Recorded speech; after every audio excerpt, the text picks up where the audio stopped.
Boa noite.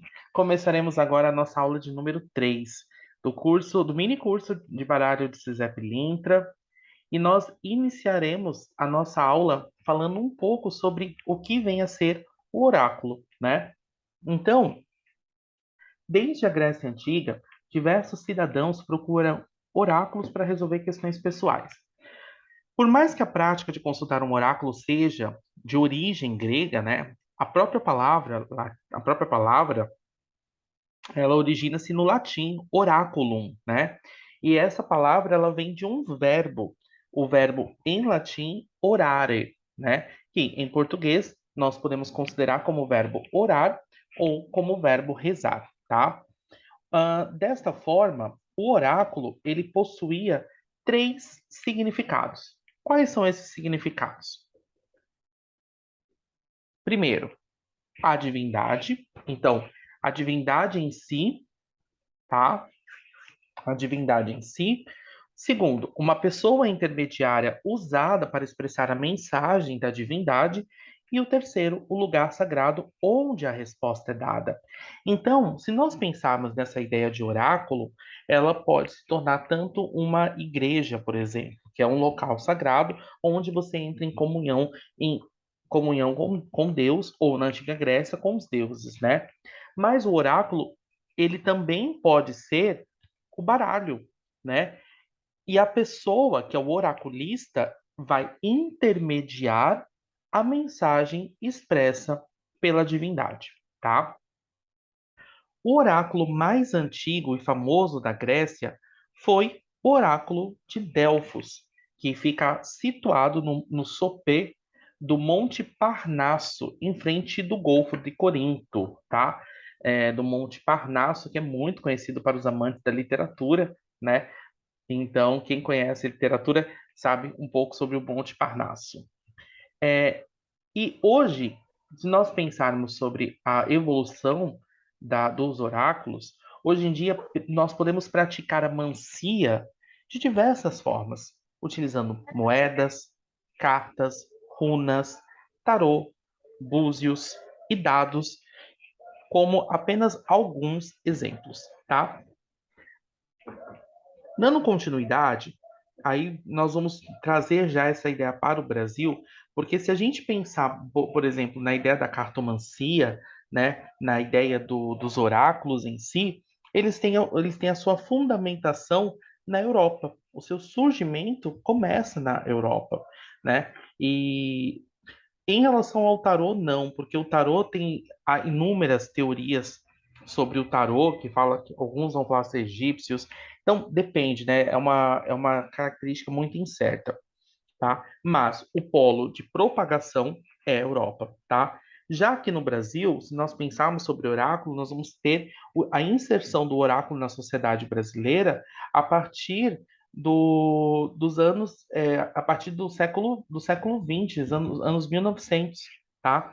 Que nós começamos a ter uma ideia do que vem a ser os oráculos dentro da realidade brasileira. E com o advento da Umbanda, né, e a manifestação dos espíritos, nós temos alguns oráculos que os médiuns utilizam como forma de atendimento desincorporado. Porque se nós pensarmos, por exemplo, a ideia da cartomancia, do baralho cigano, né? O baralho cigano, aqui no Brasil, ele ganhou muita força por se tratar dos ciganos, mas com uma conotação voltada para o campo amoroso. Já mas o surgimento dele não é brasileiro, tá? Não é nada brasileiro, é europeu.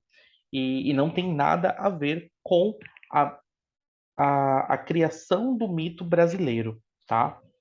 Bom, então, para se trabalhar com cartas, não há uma necessidade de você ter uma grande mediunidade, tá? Não é esse o ponto.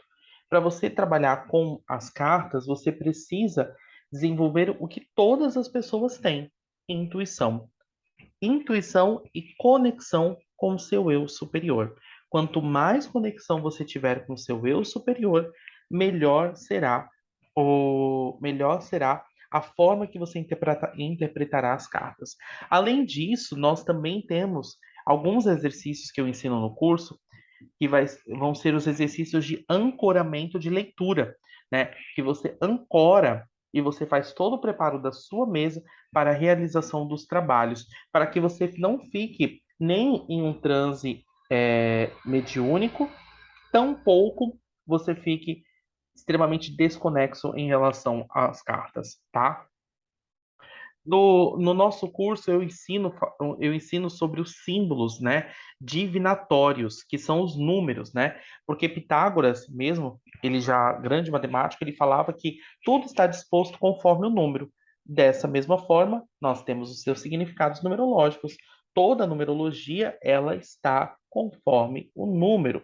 E as cartas do Zé Pilintra, a mesma coisa. As 36 cartas, elas possuem uma numerologia específica que eu até comentei um pouco na aula 2, né, em relação aos números dos algarismos de 1 a 9 e a utilização do algarismo do número 10 e 11 também como elementos de interpretação no nosso baralho.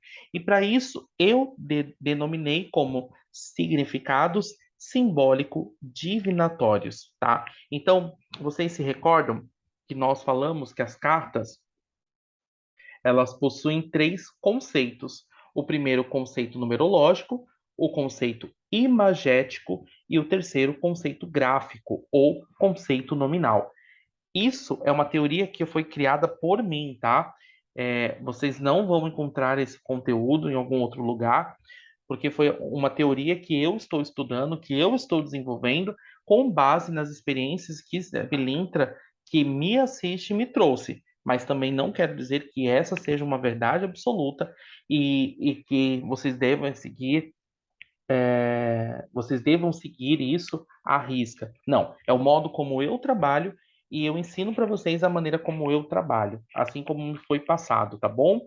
Mas não quero dizer que o assunto não pode ser estendido e nem limitado, né? Não é. Então, quanto mais conhecimentos vocês tiverem, maior será o poder de leitura de vocês, tá bom? Como eu estava dizendo, eu vou fazer uma atividade com vocês. Então, eu preciso que vocês peguem o baralho de vocês. Mas, Jefferson, eu ainda não consagrei meu baralho, eu ainda não sei nada do baralho, eu não sei nada, nada de nada. Não tem problema, porque o exercício que nós faremos agora será um exercício de reflexão e de intuição. Refletir, todo mundo reflete, né? E ter intuição, todo mundo tem. Então, vamos ver aqui o que eu havia mencionado na aula anterior. Temos 4 planos da vida do consulente. Geralmente, todas as indagações, todas as perguntas que os nossos consulentes nos traz, sempre estão envolvidas dentro desses 4 planos, sendo o primeiro o plano material, o segundo o plano mental, terceiro plano sentimental, quarto plano espiritual, tá? Então, quando você tem o domínio desses 4 planos, toda leitura será mais fácil de ser conduzida pelo próprio oraculista, tá?